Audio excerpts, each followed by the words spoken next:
अब रुख अगली खबर की ओर करेंगे। आपको बता दें कि पहलगाम में हुए हमले और ऑपरेशन सिंदूर भारत पाक तनाव के बाद जम्मू कश्मीर में टूरिज्म सेक्टर को एक बड़ा दचका लगा है। टूरिज्म सेक्टर जम्मू कश्मीर, जिसे जम्मू कश्मीर की इकोनॉमी की रीढ़ की हड्डी मानी जाती है, उसे काफी ज्यादा दचका लगा है और फिलहाल ये सेक्टर जो है वो पटरी पर नहीं आ पा रहा। हालांकि जम्मू कश्मीर सरकार की तरफ से लगातार कोशिशें की जा रही कि टूरिज्म सेक्टर को फिर से यहां पर उसी तरीके से, उसी अंदाज में बनाया जा सके जिस तरह से पहलगाम हमले से पहले और इस साल के पहले था पिछले साल। लेकिन सरकार की कोशिशें फिलहाल आपको बता दें कि रंग नहीं ला रही, क्योंकि टूरिस्ट का आना जाना जम्मू कश्मीर में काफी ज्यादा कम है। ऐसे में अगर हम बात गुलमर्ग की करें तो गुलमर्ग में गंडोला फेज 1 आज से फिर से कमर्शियल ऑपरेशंस के लिए शुरू हो रहा है। अथॉरिटीज ने बताया कि केबल, कैबिन और लोड बेयरिंग की सभी जरूरी सेफ्टी टेस्ट जो है वो पूरे किए जा चुके हैं। अब फेज 1 एक नए और मजबूत कैपेसिटी के साथ शुरू हो रहा है, जिससे टूरिस्ट को ज्यादा आरामदायक और बेहतरीन सहूलियत हासिल होगी। आपको बता दें कि अधिकारियों ने टूरिस्ट का स्वागत करते हुए कहा कि वो अक्सर यहां पर आए और दुनिया भर में मशहूर रोपवे का लुत्फ उठाए, जो जम्मू कश्मीर की टूरिज्म की खूबसूरती को चार चांद लगाता है। तो फिलहाल आपको बता दें कि ये एक बड़ी राहत की खबर है कि गंडोला को आज फिर से फेज 1 जो गंडोला का है वो फिर से शुरू किया जा चुका है। लेकिन जम्मू कश्मीर में जो टूरिज्म सेक्टर है, चाहे बात पहलगाम की हो, गुलमर्ग की हो, या जम्मू कश्मीर में जो दूसरे सयाहती मुकाम है, फिलहाल टूरिस्ट के आने का रस जो है वो काफी कम देखने को मिल रहा है। और ऐसे में गुलमर्ग, टंगमर्ग में क्या हालात है, इसको मजीद समझने के लिए आपको गुलमर्ग से हमारे साथी आदिल के पास लिए चलते हैं। जी आदिल, आप हमें बताइए, एक तरफ से तो सरकार की तरफ से कोशिशें जारी है कि टूरिज्म सेक्टर फिर से पटरी पर आए, वही गुलमर्ग में क्या हालात है? आदिल, आप हमें बताइए, क्या टूरिस्ट के आने जाने का रश कैसा है वहां पर? से हमने देखा कि जो पहलगाम का अटैक हुआ था, चूंकि 22 अप्रैल को याद होगा, यहाँ पर अटैक होने के साथ ही हमने देखा सबसे ज्यादा दचका जो है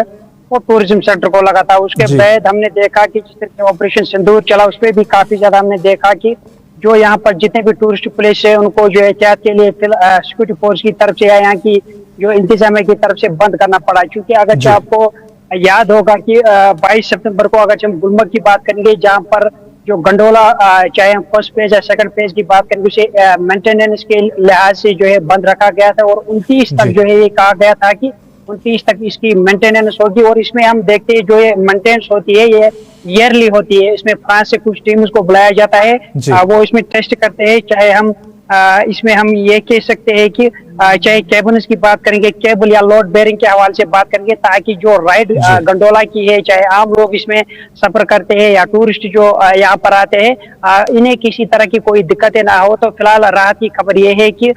कल शाम को यहाँ पर जम्मू कश्मीर केबल कॉरपोरेशन की तरफ से एक ट्वीट आया, जिसमें ये कहा गया है कि आज से बाज़ाब्ता तौर एक बार फिर गंडोला का जो पहला फेज है वो यहाँ पर रीओपन जो है वो कर दिया गया है। वही जब हम दूसरे फेज की बात करेंगे, उसमें भी मेंटेनेंस जो है चल रही है, उसमें कुछ दिन लग सकते हैं। लेकिन फिलहाल अच्छी खबर यह है कि जो फर्स्ट फेज है उसे फिलहाल जो है रीओपन कर दिया गया है। जो भी सयाह आना चाहते हैं वो पहले फेज का यहाँ पर लुत्फ ले सकते हैं। रही बात जिस तरीके से आपने टूरिज्म के हवाले से बात की, जितने भी सयाहती मकामात है, चाहे गुलमर्ग, सोनमर्ग, पहलगाम, दत्तपत्रिया, इसके अलावा जो आप भी डेस्टिनेशन है, क्योंकि अगर आपको याद होगा कि साल 2023 और 24 में हमने देखा था कि जो यहाँ पर जो समर का सीजन था, जिसमें हमने देखा था कि करीबन 2.5 करोड़ से ज्यादा सयाहों ने वादी कश्मीर के साथ साथ जम्मू के मुख्तलिफ टूरिस्ट स्पॉट्स का विजिट किया था। और एक रिकॉर्ड तोड़ खबर उस दिन बनी थी कि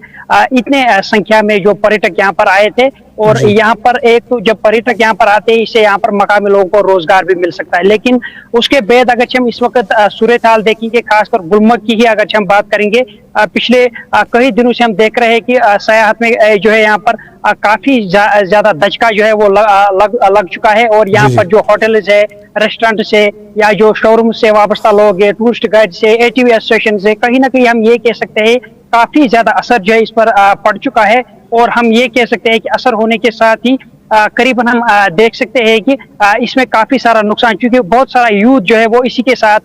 जुड़ा हुआ है। जब हम गुलमर्ग की बात करेंगे, 80% से ज्यादा लोग जो इसी सयाहत के साथ वाबस्ता है। और इस वक्त अगर आप सूरत हाल देखेंगे, जितने भी होटल्स है, रेस्टोरेंट्स है, दुकानें हैं, शोरूम्स है, वो पूरी तरीके से यहाँ पर खाली पड़ चुके हैं। और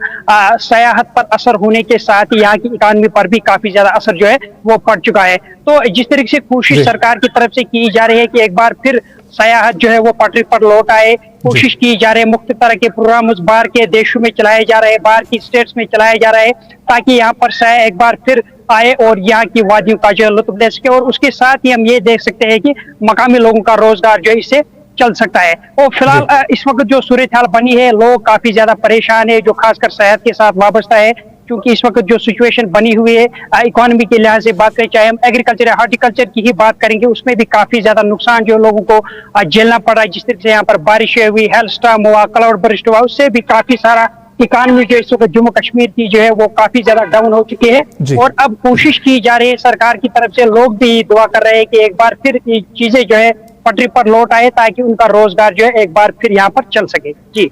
आदिल, जैसे हाल ही में एलजी की तरफ से ऑर्डर निकाला गया है कि पहलगाम हमले बाद जो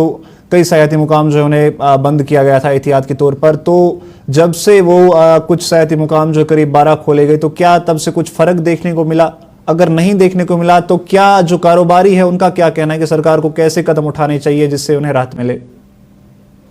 देखिए, जाहिर सी बात है कि हाल ही के कुछ दिनों पहले यहाँ पर लेफ्टिनेंट गवर्नर की तरफ से जो 12 सयाहती मकामात को खोल दिया गया है, लेकिन अभी भी कुछ ऐसे टूरिस्ट प्लेसेस है वो अभी भी बंद पड़े हैं। क्योंकि जब हम सब डिवीजन गुलमर्ग की बात करेंगे, द्रंग वाटरफॉल जो काफी मशहूर एक एरिया है वो अभी भी बंद है। ट्रांसफॉल की बात करेंगे या चिल पॉइंट गोलडारा की बात करेंगे, वो अभी भी बंद पड़ा हुआ है। इसके अलावा अगर हम देखेंगे, बहुत सारे ऐसे ऑफबीट डेस्टिनेशन है जो सयाह ज्यादातर पसंद करते थे ऑफबीट डेस्टिनेशन जाने के लिए, तो वो मकामात अभी भी बंद है। क्योंकि जो 12 डेस्टिनेशन अभी खोल दिए गए हैं, जिस तरीके से अब उम्मीद की जाती है कि आने वाले दिनों में विंटर बुकिंग्स के साथ साथ अगर पहाड़ों पर बर्फबारी होती है, जिस तरह से महकमा मौसमियात का कहना है कि 5 और 6 अक्टूबर को वादी कश्मीर के जो हिली एरियाज है जहाँ पर हल्की बर्फबारी की पेशगोई जो है वो जताई जा रही है, तो इससे खास देखना होगा कि अगर यहाँ पर बर्फबारी होती है या तब तक इन जो अभी बंद डेस्टिनेशन है उनको खोल दिया जा सकता है, तो करीबन उम्मीद की जाती है कि एक बार फिर टूरिज्म जो है वो रिवाइव हो सकता है। और यही कोशिश सरकार की तरफ से की जा रही है, चाहे एलजी इंतजामिया की बात करेंगे, यहाँ के मकामी सरकार की बात करेंगे, सेंट्रल गवर्नमेंट की तरफ से कोशिश की जा रही है कि जो भी पिकनिक स्पॉट से भी बंद है उनको भी खोल दिया जाए। और अगर जो बर्फबारी होती है पहाड़ों पर, कहीं ना कहीं इससे टूरिज्म जो आने वाले दिनों में उम्मीद की जाती है कि वो बढ़ सकता है। जी बहुत बहुत शुक्रिया आदिल, हमें पूरे मामले पर जानकारी देने के लिए। तो आपको